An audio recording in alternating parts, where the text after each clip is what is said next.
Hello मेरे प्यारे दोस्तों, आप सभी का अपने चैनल स्वरूप अकेडमी में स्वागत है। आज से हम नए बेंच जो जीडी मतलब जीडी की जो भर्ती आ रखी है उसके लिए हम क्या कर रहे हैं, शुरुआत करेंगे। और जीडी का नया बेंच है जिसमें हम पर डे के रेगुलर एक प्रैक्टिस सेट के पेपर के रूप में क्वेश्चन करेंगे, जो बेस्ट अप्रोच के साथ में क्वेश्चन सोल्व करवाया जाएगा। आपको शॉर्ट मेथड बताया जाएगा कि कम से कम समय में आप मैथ के सवाल कैसे सोल्व कर सकते हो। ठीक है, जिसको हम पहुंचने के लिए क्या है कि अपनी जो विवेक है उसका किस तरह काम कर सकते हैं, अपनी बुद्धि का किस तरह काम कर सकते हैं। आज से स्टार्ट करें जिसमें पर डे के 20 क्वेश्चन सोल्व करेंगे। और जब तक पेपर होगा जीडी का तब तक हम रेगुलर एक एक प्रैक्टिस सेट पेपर करेंगे, जो नए पैटर्न पर आधारित होगा। साथ में प्रीवियस ईयर के क्वेश्चन होंगे जो पीछे हमें किस प्रकार के क्वेश्चन पूछे हुए हैं उन क्वेश्चनों पर आधारित हम लेकर चलेंगे। और ये आज से नई पहल कर रहे हैं जिसमें क्या करें, जीडी के पेपर या क्वेश्चन पेपर सोल्व करवाना स्टार्ट करें। ठीक है, जिसमें देखो पहला क्वेश्चन आपको दे रखा है, नंबर सिस्टम से दे रखा है। ये किसमें पूछा हुआ क्वेश्चन है, सीजीएल में पूछा हुआ क्वेश्चन है, जिसमें आपको देखो एक कैलकुलेशन दे रखी है। इसका आपको बताना है कि मान क्या होगा, यानी आपको नीचे 4 ऑप्शन दे रखे हैं, इसमें बताना है कि मान क्या होगा। और आपके सामने 4 है, तो आज हम क्या, वैसे तो आप सोल्व कर सकते हो, सोल्व करोगे तो बहुत लंबी कैलकुलेशन होगी। आज हम क्या करते हैं, डिजिटल सम से इस क्वेश्चन को सोल्व करने की कोशिश करते हैं। किससे? डिजिटल सम से। बहुत इजी तरीका समझ लेना। ठीक है, डिजिटल सम का अर्थ क्या होता है, इन दोनों को जोड़ना। इन दोनों को जोड़ो, देखो 4 और 4 कितने हो गए, 8। अब आपको क्या करना है, या तो डिजिटल सम क्या होता है कि जिसमें आपको 9 एक बेस पकड़कर चलना है। संख्या क्या है, 9 की बेस पकड़कर चलना है। अगर 9 से अधिक है तो ऊपर वाली संख्या लिखनी है, और 9 से कम आए तो 9 में से घटाकर लिखना है। जैसे मान लो 4 और 4 कितने हो गए, 8। 8 को मैं 9 से घटाऊंगा तो -1 बच गया। -1 का क्या करना है, क्यूब। आगे देखो यहाँ पर भी 8। 8 को मैं 9 से घटाऊंगा तो कितना बचेगा, -1 का क्यूब। यहाँ पर भी कितना है, 8, तो यहाँ पर -1 का क्या हो जाएगा, क्यूब। और यहाँ पर देखो 9 और 1 10, 10 से 5 15, 15 को वापस जोड़ो, वापस जोड़ेंगे 15 को 6 बनेगा। कितना बनेगा, 6। तो 6 का कितना हो जाएगा, 6 लिख देते हैं। ठीक है, अब देखो यहाँ पर इसका मैं क्यूब करूंगा -1 होगा, इसका क्यूब करूंगा -1 होगा, या माइनस माइनस क्या हो गया, प्लस हो गया। यहाँ पर प्लस के कितने हो जाएंगे, 6 हो गए। तो ये तो दोनों कट गए। यहाँ पर कितना बच गया, देखो सॉरी ये कटा नहीं, ये कट गया। तो यहाँ पर कितना बच जाएगा, देखो 5 बच गया। कितना बच गया, 5 बच गया। अरे 5 बच गया तो आपको करना है कि अब देखो 5 बचा है, तो यहाँ पर सॉरी 4 है, यहाँ पर 4 लिखा हुआ है। ठीक है, कैसे लिखा हुआ है, तो अब देखो 5 है तो 5। अब आपको क्या करना है, डिजिटल से हमने आधा 9 माने तो 9 में से इसको घटाना है, तो कितना आना चाहिए, -4 आना चाहिए। यानी लास्ट कितना आना चाहिए, -4 आना चाहिए। अब देखो 0 तो होगा नहीं, एक भी होगा नहीं। अब इनको करते हैं, देखो सॉरी यहाँ पर 9 थे, कितने थे, 9 थे। तो 9 और 5 कितने हो गए, 14। 14 और 6 कितने हो गए, 20। 20 से 2 कितने हो गए, 22। 22 का डिजिटल सम कितना हो गया, 4 हो गया, और वो भी माइनस का 4। तो हमारा ऑप्शन कौन सा राइट हो गया, सी ऑप्शन राइट हो गया। अगर आप ये क्वेश्चन ऐसे इस कंसेप्ट 4-5 क्वेश्चन करोगे तो आपको पेन उठाने की आवश्यकता नहीं होगी, और क्वेश्चन बहुत जल्द आप क्या कर दोगे, सोल्व कर दोगे। अगले क्वेश्चन पर चलते हैं। देखो दूसरा, देखो अगला दूसरा सवाल है। दूसरा सवाल भी हम बहुत जबरदस्त सॉल्यूशन इसका करेंगे। क्या दे रखा है, एवरेज से सवाल दे रखा है, जिसमें क्या दे रखा है कि 11 संख्याओं का औसत कितना है, 68 है। और यदि पहली 5 संख्याओं का औसत 63 है और आखिरी 5 संख्याओं का औसत अगर 72 है तो वह संख्या ज्ञात कीजिए। यानी अगली वाली संख्या ज्ञात करनी है। आपके सामने 4 ऑप्शन दे रखे हैं, इसको मैं किससे करूंगा, डिजिटल सम से करूंगा। ठीक है, तो देखो 11 संख्या योग कितना हो जाएगा, देखो 11 मतलब 11 और इंटू 62 करेंगे तो आप एक एक ले लो, तो यहां से इसका कितना आगे जाएगा, 8। यानी यूनिट डिजिट, ये सवाल यूनिट डिजिट से होगा। ठीक है, तो आगे देखो इसका हो गया। अब देखो पहली 5 संख्या, तो 5 को मैं 3 से गुणा कराऊंगा, 15 आएगा। 15 का डिजिटल सम कितना होगा, 5 होगा, तो 5 घटाना है। इधर देखो 5 को मैं 2 से गुणा कराऊंगा तो 5 दूनी 10, यानी यूनिट डिजिट क्या आएगा, सॉरी यूनिट डिजिट क्या आएगा, 0 आएगा। तो अब देखो 8 में से मैं 5 घटाऊंगा तो कितना बचा, 3। यूनिट डिजिट हमारा कितना है, 3। अब देखो आंसर में किसका यूनिट डिजिट 3 है, तो ऑप्शन नंबर 1 में से ये तो 3 दे रखा, बाकी ऑप्शन नहीं होगा। तो कुछ क्वेश्चन को आप बहुत जल्द डिजिटल सम से कर सकते हो, और कुछ क्वेश्चन को आप जल्दी किससे कर सकते हो, यूनिट डिजिट से कर सकते हो। यूनिट डिजिट का अर्थ होता है इकाई अंक से पकड़कर आप, डिजिटल सम का अर्थ होता है 9 से विभाजित का आधार मानकर इससे कर सकते हो। ठीक है, तो कितना इजी क्वेश्चन था। आपको ना तो गुणा करना है ना कोई भाग करना है, सीधा आपको क्या करना है, यूनिट डिजिट उठाना है और उसको देखकर और आप आंसर तक बहुत जल्दी पहुंच सकते हो। ठीक है, अगला क्वेश्चन देखो तीसरा। अगला क्वेश्चन देखो तीसरा, बहुत जबरदस्त क्वेश्चन दे रखा है। क्वेश्चन में क्या दे रखा है, यदि 2 व्यक्ति है, मान लो 2 व्यक्ति ए और बी है, वो मैदान किराए पर लेते हैं, जिसमें ए के पास में 16 गाय हैं जो 3 महीने के लिए चरवाता है, वो 20 भेड़े वो 4 महीने के लिए चरवाता है। ठीक है, उसके बाद में बी है जो उसके पास में सिर्फ 30 भेड़े और 6 महीने के लिए उसको उपयोग करता है। तो आपको बताना है, यदि एक शर्त दे रखी, इस क्वेश्चन की शर्त क्या है कि 4 गाय 8 भेड़ के बराबर है, मतलब एक गाय के बराबर कितनी भेड़ है, 2 भेड़ है। तो ए का हिस्सा, ए का किराया क्या होगा। तो अब देखो आपको जो ऑप्शन दे रखे हैं, ऑप्शन में देखो चारों ऑप्शन समान दे रहे हैं, यानी हर में आपको चारों संख्याएं समान दे रखी है।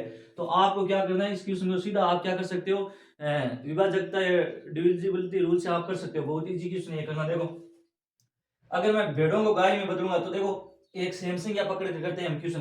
तो मान लो 20 भेड़ है, तो 20 भेड़ की जगह गाय कितनी बन जाएगी, 10। क्यों, क्योंकि एक गाय की कीमत, एक गाय के बराबर कितनी भेड़ है, 2। तो देखो टोटल गाय कितनी हो जाएगी कि 16 गाय कितने महीने के लिए चरती है, तो 16 इंटू कितने हो गए, 3 प्लस आगे देखो 10 गाय कितने चरती है, 10 के लिए 4 महीने के लिए। तो टोटल कितना हो जाएगा, 48 प्लस 40, 48 प्लस कितना हो गया, 40। तो कितना हो जाएगी, 88 गाय कितनी हो जाएगी, 88। मतलब वो जो चरेगी वो कितना है, 88। वो वर्ग कितना है, 88। अब देखो 88 किसका मल्टीप्लाई है, एक तो 8 का, एक किसका हो गया, 11 का। अब देखो ऑप्शन में 11 से कौन सी संख्या कट रही है, वही हमारा क्या हो जाएगा, आंसर हो जाएगा। तो ए बी सी, देखो तीनों में चारों में से एक की संख्या 11 की डिविजिबिलिटी रूल है किससे, कि 44 कट रहा है 11 से। तो हमारा आंसर इसमें कौन सा हो जाएगा, ए हो जाएगा। देखो कुछ क्वेश्चन में ऐसा है कि आपको पूरा सॉल्यूशन नहीं करना है, यदि आप पूरा सॉल्यूशन क्वेश्चन में करोगे तो टाइम अधिक लगेगा। इससे है कि आप स्मार्ट अप्रोच के साथ में क्वेश्चन को सोल्व करना सीखो। अगला क्वेश्चन देखो, चौथा अगला सवाल देखो, 500 सवाल है, जो किससे दे रखा है, सिंपल कंपाउंड से दे रखा है, कंपाउंड इंटरेस्ट से दे रखा है कि 8,000 रुपए पर 3 साल 4 महीने के लिए 12 प्रति वर्ष की दर से आपको चक्रवृद्धि ब्याज ज्ञात करना है। आपके सामने ऑप्शन मैंने क्यों लिखे, किसी क्वेश्चन मैंने ऑप्शन लिखे, किसमें क्यों नहीं। आपको मैं आज की क्लास का मकसद यही है कि हम स्मार्ट अप्रोच किस प्रकार यूज कर सकते हैं, लगा सकते हैं। इसलिए मैंने साथ में क्या लिख रखे हैं, आपके ऑप्शन लिख रखे हैं। तो मान लो 8,000 रुपए है, तो 8,000 पर 3 साल, यानी 3 साल रेट कितनी है, 12% है। तो मान लो पहले साल की रेट 12%, दूसरे साल की रेट कितनी, 12%, तीसरे साल की रेट कितनी, 12%। अब मान लो आगे 4 महीने, तो 4 महीने के लिए रेट कितनी हो जाएगी, 4%। ये हो गई। अब आपको पता है इसके लिए क्या सक्सेस फॉर्मूला यूज करेंगे, बहुत बड़ा होगा, और बहुत बड़ा होगा फिर आप क्वेश्चन को सोल्व करेंगे टाइम लगेगा। तो इससे अच्छा है कि 12% की हमें फ्रैक्शन वैल्यू निकालते हैं। तो 12% की फ्रैक्शन वैल्यू कितनी होगी, तो आपको पता है 3/25 होती है, कितनी होती है, 3/25। अब ये 3/25 पहले साल के लिए, यानी 8,000 का 3/25, फिर आगे 8,000 का 3%, मान लो 8,000 का 3/25 कितना होता है, 960 रुपये होता है। तो पहले साल के लिए 960, फिर 960 ऐसे जोड़ेंगे तो होता जाएगा। अब आप सोचो कि जैसे जैसे हम आगे बढ़ेंगे, यानी 3/25 का अर्थ है, कहने का अर्थ हो गया कि अंत में जैसे 3 से गुणा होगा तो जीरो नहीं आएगा। क्या नहीं आएगा, जीरो वाली संख्या आएगी नहीं। तो जीरो वाली संख्या नहीं आएगी, ना तो डी ऑप्शन होगा, ना बी होगा, ना क्या होगा, ए होगा। हमारा ऑप्शन क्या हो जाएगा, सीधा 3689 यानी 3,689 हो जाएगा। तो ऐसे क्वेश्चन आप करने से बेहतर है कि उस क्वेश्चन के ऑप्शन को देखो, ऑप्शन को देखते आप पता लगा सकते हो कि इसका आपको सोल्यूशन करना है या नहीं करना है, आप तुरंत बता सकते हो। ठीक है, तो अगला क्वेश्चन देखो, छठा अगला सवाल देखो। सवाल बहुत बड़ा दे रखा है। सवाल क्या दे रखा है, ये कैंडी की दुकान से मालिक 3 कैंडी खरीदता है, कौन से, लाल है, नीला और हरा है। ठीक है, इसके बाद में लाल कैंडी 3 में 15, यानी 15 रुपये में 3 कैंडी खरीदता है, और नीली खरीदता है 18 में 4, और हरी खरीदता है 22 में 5। ठीक है, ये तो खरीदने का मतलब हो गया, मतलब सीपी हो गया। और फिर उन्हें किस अनुपात में मिलाता है, 1:1 और 2 में मिलाता है। तो आपको बताना है वह सभी निश्चित कैंडी बेचता कितने में, 10 में 2 बेचता है। 10 में कितनी बेचता है, 2 बेचता है। तो आपको बताना है लाभ होगा या हानि होगी। ठीक है, तो इसमें लाभ या हानि निकालनी है, तो आप क्या करोगे, तो इसको देखो अनुमानित रूप से हमने तो अप्रोच में, चलो इसमें ऑप्शन लिख रहा हूँ। चलो अब इस स्मार्ट अप्रोच के साथ इस क्वेश्चन को सोल्व करते हैं। इतना बड़ा क्वेश्चन है, दिखाई देने में तो बहुत बड़ा क्वेश्चन है। ये सीजीएल में पूछा हुआ है, और सीएचएसएल में पूछा हुआ है, जीडी में पूछा हुआ है, सब में ये क्वेश्चन पूछा हुआ है। तो हम देखो इस क्वेश्चन को कैसे सोल्व करते हैं, बहुत इजी क्वेश्चन है। देखना, हम पहले अनुपात दे रखा है तीनों का, जैसे मान लो लाल हरी है तो रेड हो गई, यहाँ पर क्या हो जाएगी, ठीक है, नीला, और यहाँ पर हो जाएगा ग्रीन। ठीक है, इनका अनुपात दे रखा है आपको 1:1 और 2 दे रखा है। ठीक है, ये अनुपात इनका मिश्रण का है, किसका मिला है, इस रूप में। अब आपको सीपी का अनुपात निकालना है। तो देखो 3 कैंडी 15 में खरीदी है, तो एक कैंडी कितने में खरीदी, 5 में। 18 में 4 खरीदी है, तो एक कैंडी का मूल्य कितना हो जाएगा, 18 में 4 का भाग लें तो 4.5 आ गया। अगर आगे देखो 22 में 5 खरीदी है, तो कितनी आ जाएगी, 20, और 4.4 आ जाएगी, कितनी आ जाएगी, 4.4 आ गई। ठीक है, अब देखो वो बेच किस हिसाब से रहा है, बेच रहा है कि 10 में 2 बेच रहा है, मतलब कहने का अर्थ क्या हो गया कि एक की लागत कितनी है बेचने की, 5 रुपए है, कितनी है, 5। तो इसका सीपी का रेशियो क्या बन जाएगा, सीपी नहीं प्रॉफिट का क्या बन जाएगा, कि सेम 5 का 5 है तो 0, यहाँ पर 5 से कितना कम है, 0.5 कम है। यहाँ पर देखो कितना कम है, 0.6 कम है। लेकिन कितने पर कम है, 2 पर कम है, तो इसका अर्थ हो गया 1.2। कितना हो गया, 1.2। ऑल ओवर हमें जो मिला है वो लॉस कितने का हुआ है, ऑल ओवर लॉस कितने का हुआ है, वो हुआ है प्रॉफिट हुआ, सॉरी कितने का हुआ है, 1.7 का। कितने का हुआ है, 1.7। अब देखो ऑल ओवर सीपी कितनी हुई है, ऑल ओवर सीपी जोड़ो तो 4 4 8, 8 5 13 और 13 और ये चलो सॉरी 2 बार इसको गुणा करना है तो ये कितना हो जाएगा 8.8। तो 8 4 12 5 17 17 17 18 18 पॉइंट कितनी हो गई 3। जबकि बेंचल का मूल्य कितना हो जाएगा, सीपी कितना है, सीपी हो गया इसका 20 रुपए। कितना हो गया 20। अब देखो आपने कोई वस्तु खरीदी तो कितने में, 18.3 में, और आपने बेची कितने में, 20 के। और आपको पता है कितने का लाभ हुआ है, 1.7 का हुआ है। तो लाभ हुआ है तो आप मान लो ये तो कट ही गया, ये तो लॉस वाला तो कट गया, ऑप्शन अप्रॉफिट है। अप्रॉफिट देखना पूरा 10 है, तो मान लो पूरा 10 होता तो लमसम कितना था, 1.8 आता। कितना आता, अगर पूरा 10% होता तो कितना होता, एक। अगला सवाल देखो, अगले सवाल में आपको क्या दे रखा है, यदि किसी एक प्रिज्म का आधार 6 सेंटीमीटर भुजा वाले एक नियमित षष्ठभुज आता है समान 6 भुजा वाला, ठीक है, और इसकी ऊंचाई दे रखी है 10 सेंटीमीटर, तो उसका आयतन होगा, तो उसका आयतन कितना होगा। तो इसको देखो मैं आपको सीधा बताता हूँ। अगर आपको पता है कि भुजा दे रखी है तो भुजा का क्यूब करते हैं, स्क्वायर करते हैं, सॉरी स्क्वायर करेंगे तो कितना आ गया 36। और 36 किससे कटने वाली संख्या है, 6 और 9 से कटने वाली है, 3 से भी कटने वाली।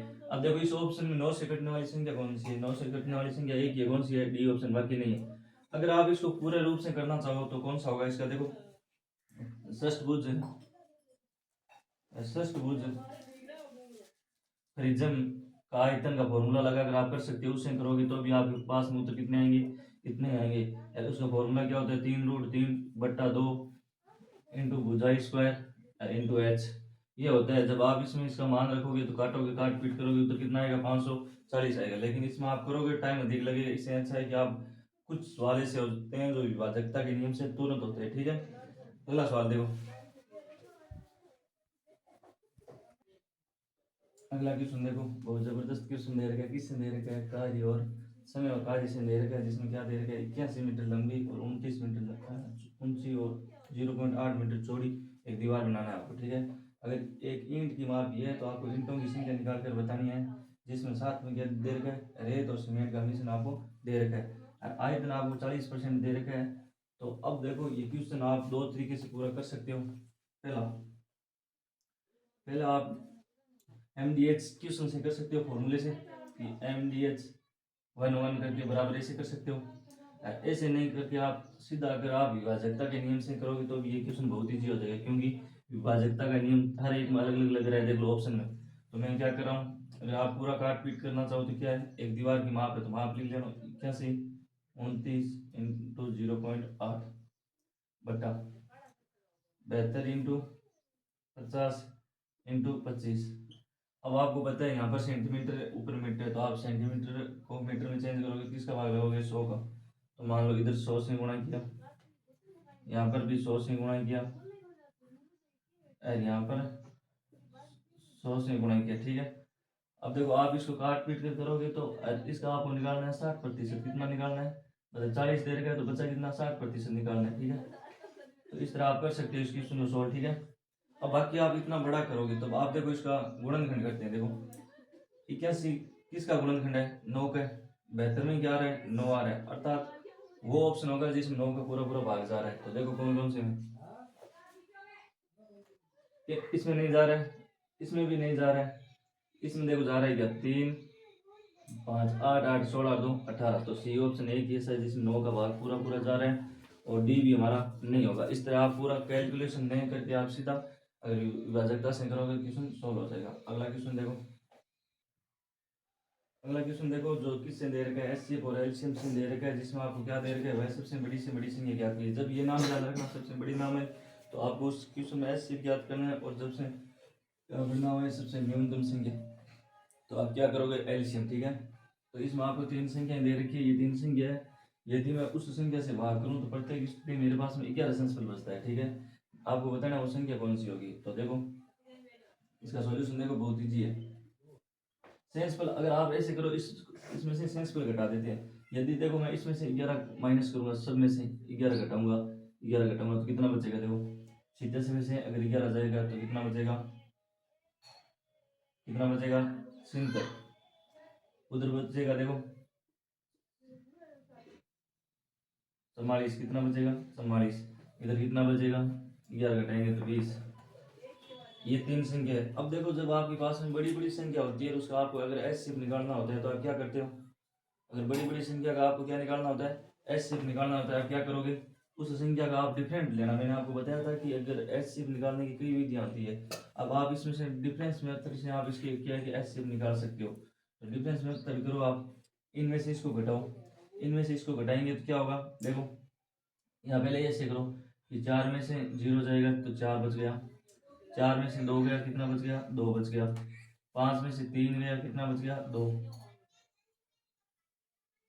उल्टा घटा दिया सॉरी। देखो 0 में से 4 जाएगा तो कितना बचेगा 6। अब देखो 2 में से 4 जाएगा, यानी यहाँ पर कितना है, 11 में से 4 जाएगा तो कितना बचेगा 7 बचा। और यहाँ पर 12 में से अगर 5 जाएगा तो 7 बचा, ठीक है। तो कितना बच गया 776 बच गया, ठीक है। आगे देखो इधर मैं घटाऊंगा तो इधर घटाते हैं क्या बचता है, देखो 14 में से 6 गए कितना बचा 8, 13 में से 7 गए कितना बच गया 6,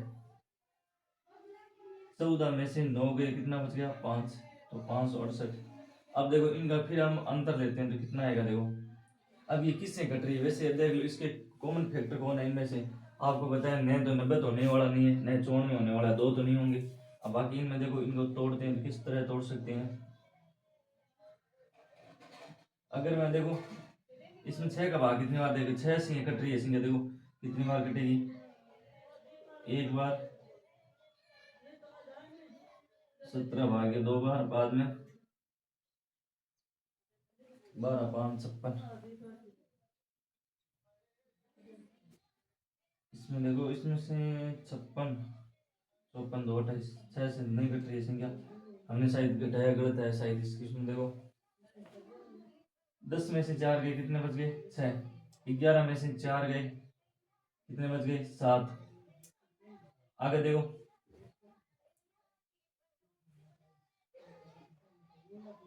12 11 में से 4 गए 7 बच गए। यहाँ पर देखो 4 में से उल्टा उल्टा कर लिया हमने, उल्टा कर लिया,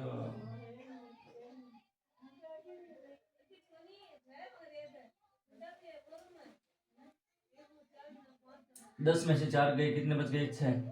अब देखो 11 में से 4 जाएंगे कितने बच गए 7। यहाँ पर देखो 2 है, और तो 12 में से 5 जाएंगे कितने बचेंगे 7। 3 में से 3 गए 0। अब इनका दोनों का अंतर लेते हैं, देखो इन दोनों का अंतर कितना आएगा, 16 में से 8। यहाँ पर 6 में से 6 गए 0, यहाँ पर बचे 208। तो 208 से संख्या कटने वाली कौन सी है इसमें, देखो कोई सी नहीं है, बन गई। अगला क्वेश्चन देखो एचसीएफ और एलसीएम से, जिसमें देखो सबसे बड़ी संख्या पूछी जाए आपको तो आपको एचसीएफ याद करना है, सबसे छोटी संख्या पूछी जाए तो आपको एलसीएम याद करना है। जिसमें आपको 3 संख्या दे रखी है, 3 संख्या में से प्रत्येक स्थिति में शेष पर कितने बच रहे हैं 11 बच रहे हैं। यदि मैं प्रत्येक में से 11 घटा दूं तो मेरे पास 9 संख्या आ जाएगी। तो मैं देखो इनमें से प्रत्येक में से क्या कर रहा हूँ 11 घटा रहा हूँ, प्रत्येक में से क्या कर रहा हूँ 11 घटा रहा हूँ, तो क्या हो जाएगा 29 छिंत्र हो गए। यहाँ पर कितने हो जाएंगे 37 44 हो जाएंगे, आगे कितने हो जाएंगे 43 20 हो जाएंगे, ये हो गई।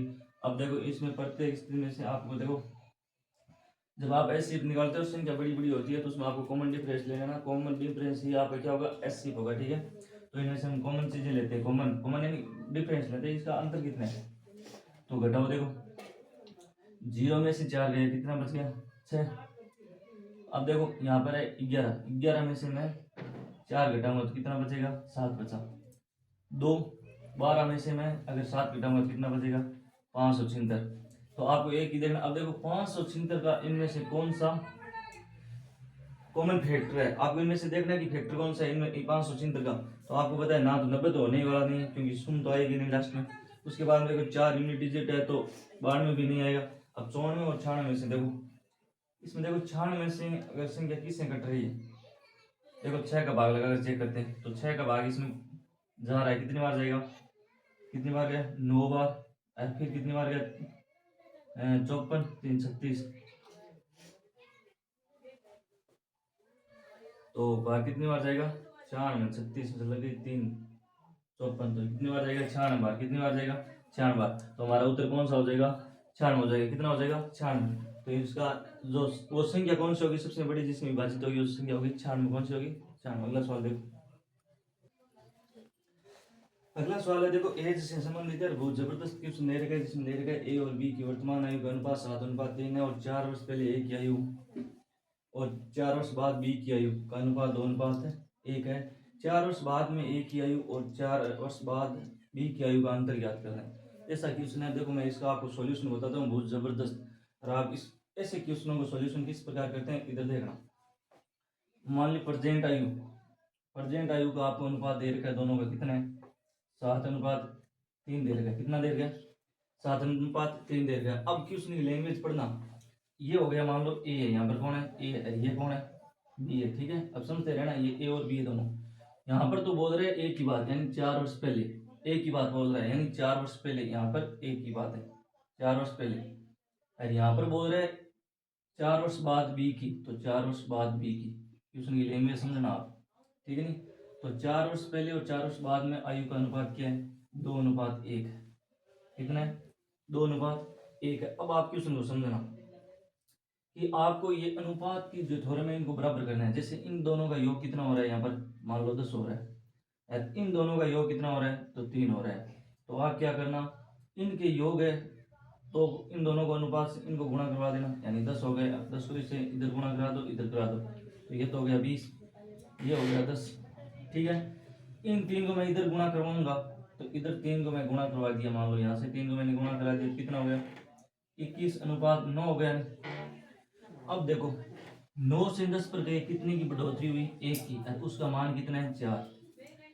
इधर 1 की क्या हो रही है कमी, यानी 21 से 20 पर जा रहे हैं, तो 1 की कमी, 1 का भी मान कितना है 4 दे रखा है, ठीक है। अब आपके पास में यदि ये दोनों आ जाए, ये दोनों पूछ रहे हैं तो ये दोनों आ जाए, तो आपको पता है जो अनुपात में चेंज इस साइड होगा वही चेंज इधर होगा। अगर 1 की वृद्धि इधर हो रही है तो 1 की भी वृद्धि किधर होगी इधर होगी। तो 21 की जगह कितना आ गया 22। इधर 1 की कमी हो रही है तो इधर भी 1 की क्या होगी कमी होगी। तो 9 से कितना हो जाएगा 8, ठीक है। अब क्वेश्चन में क्या पूछ रहा है, देखो क्वेश्चन में पूछ रहा है कि 4 वर्ष बाद ए की आयु, यानी 4 वर्ष बाद ए की आयु 22 हो गई, ठीक है। और 4 वर्ष पहले बी की आयु कितनी थी 8। अब इन दोनों का अंतर बताना है, तो 22 और 8 में कितने का अंतर हो गया, कितने का अंतर है, अंतर देखो कितने का हो गया 14 का। और जबकि आपको पता है एक का मान कितना दे रखा है 4 4 है, देखो सब में 4 4 दे रखा है, तो एक का मान 4 है तो 14 का मान बताना है, तो कितना आ जाएगा 56 वर्ष। तो इन दोनों की आयु का अंतर कितना हो जाएगा 56 वर्ष हो जाएगा। इस प्रकार के क्वेश्चन को इस प्रकार आपको सॉल्यूशन करना है, बहुत जबरदस्त कंसेप्ट था, ठीक है। अगला क्वेश्चन देखो, अगला कार्य देखो किससे संबंधित है, वर्ग और कार्य से, कार्य वो कार्य और समय से संबंधित है, जिसमें क्या दे रखा है ए और बी किसी कार्य को कितने दिन में पूरा करें 36 और 48 दिन में पूरा कर सकते हैं। उन्होंने 12 दिनों तक एक साथ मिलकर कार्य किया और शेष कार्य को सी द्वारा 10 दिन में पूरा किया जाता है। तो ए और सी एक साथ मिलकर उस कार्य का 62.5% कितने दिन में पूरा करेंगे। अब आपको पता होना चाहिए कि 62.5% की फ्रैक्शन वैल्यू क्या होती है, तो ध्यान रखना इसकी फ्रैक्शन वैल्यू होती है 5/8। कितनी होती है 5/8 होती है, याद रखना, ठीक है। अब देखो इसको सॉल्व करते हैं, बहुत ईजी क्वेश्चन है। मान लो ए की शिकारी कितने दिन में कर रहा है 36 दिन में। बी की शिकारी कितने दिन में कर रहा है 48 दिन में। अब टोटल कार्य निकालेंगे, टोटल कार्य निकालने का एलसीएम मेथड से करते हैं। इन दोनों का एलसीएम कितना आएगा 144 आएगा, कितना आएगा 144 आएगा। अब देखो 36 का भाग 144 में 4 बार गया, इसका कितने बार गया 3 बार। ये इनकी वर्क एफिशिएंसी आ गई, ठीक है। अब ये दोनों मिलकर कितने दिन तक कार्य करते हैं एक साथ में 12 दिन तक। तो 12 दिन का कार्य कितना हो जाएगा 12 डेज का कार्य कितना हो जाएगा, वर्क कितना हो जाएगा कि ये दोनों कितने हो गए 7 हो गए, 7 को ये 12 दिन मिलकर कार्य करते हैं, तो 84 कार्य इसने पूरा कर चुके हैं। तो 144 में से अगर मैं 84 घटाऊंगा तो मेरे पास में कितना बच गया 60। अब आपके पास में 60, बाकी काम कितना बचा है 60 बचा है। 60 कौन कर रहा है 60 काम कर रहा है सी, किसके द्वारा किया जाता है सी के द्वारा, कितने दिनों में 10 दिनों में। तो देखो सी की मैं यहाँ से वर्क एफिशिएंसी निकालता हूँ तो कितनी आएगी सी की आ जाएगी 6। तो सी की वर्क एफिशिएंसी कितनी आ गई 6। ठीक है, अब आगे क्या बोल रहे हैं देखो, अब आपको बताना है कि ए और सी मिलकर, कौन, ए और सी मिलकर ये कार्य कितने दिन में करेंगे। तो ए और सी मिलकर कितने दिन में करेंगे, ए प्लस सी की वर्क एफिशिएंसी कितनी हो जाएगी, ए की 4 है और सी की कितनी है 6। टोटल काम कितना है 144 है। और उस काम का आपको कितना करना है 62.5%। और 62.5 की एफिशिएंसी कितनी होती है 5/8। और ये काम करेगा कौन, ए और सी मिलकर कितने दिन है, इनकी वर्क एफिशिएंसी कितनी है 10 है। ठीक है, अब देखो काटो इनको काटेंगे तो 5 का भाग 10 में 2 बार गया, 2 का भाग इसमें कितनी बार गया 4 बार। ठीक है, 4 का भाग इसमें कितनी बार जाएगा,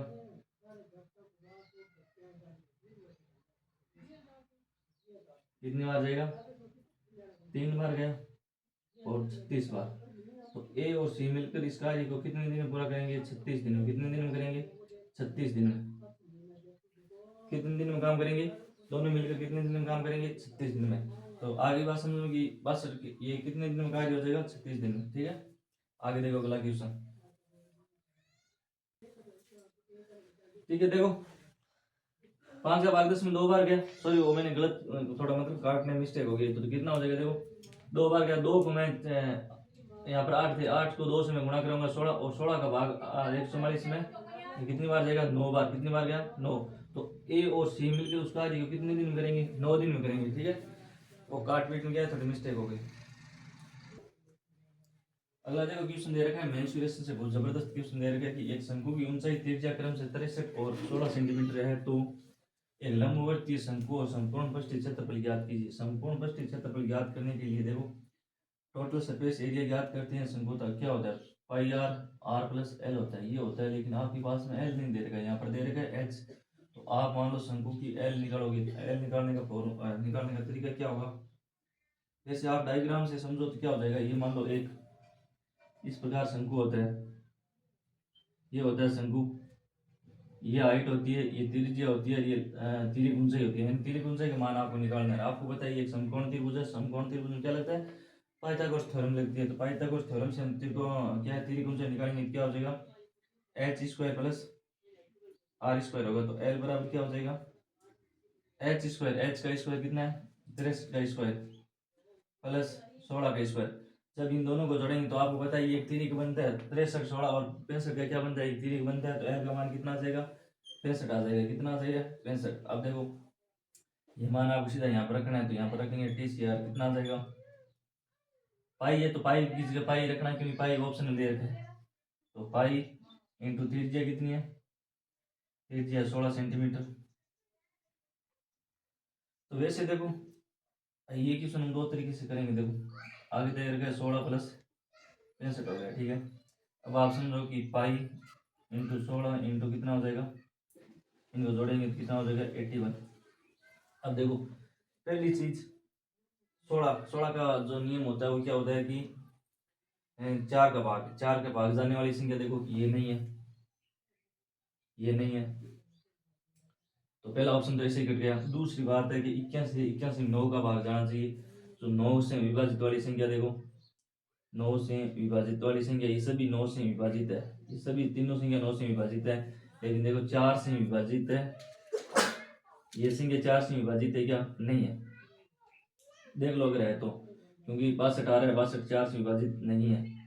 96 और 92, 23 चौक 92 होता है और 24 चौक 96 होता है। लेकिन अब ये दो ऊपर कट गई, तो देखो इनको गुणा करते हैं, तो 16 कम 16। तो देखो इकाई अंक अगर 6 आ रहा है तो इकाई अंक 6 किस में आ रहा है, सिर्फ 12 96 आ रहा है। तो हमारा उत्तर कौन सा हो जाएगा 12 96 हो जाएगा, क्योंकि क्वेश्चन को आपको पूरा करना ही नहीं है, आप यूनिट डिजिट की सहायता से क्वेश्चन का सोल्व कर सकते थे। ठीक है, अगला क्वेश्चन देखो,